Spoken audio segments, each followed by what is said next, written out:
Labing-apat na personalidad ang pinadadalo ng Senate Blue Ribbon Committee sa pagdinig sa Lunes kaugnay sa flood control projects.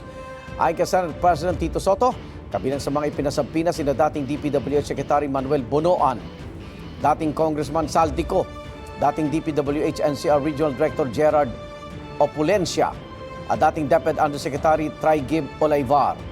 Ipinadaan naman ng Senado kay House Speaker Bogie D ang imbitasyon nila kay Batangas 1st District Representative Leandro Leviste. Pinadadalo rin sa pagdinig sa Lunes si DPWH Secretary Vince Dizon para magpresenta ng mga dokumento. Igan, mauna ka sa mga balita, mag-subscribe na sa GMA Integrated News sa YouTube para sa iba't ibang ulat sa ating bansa.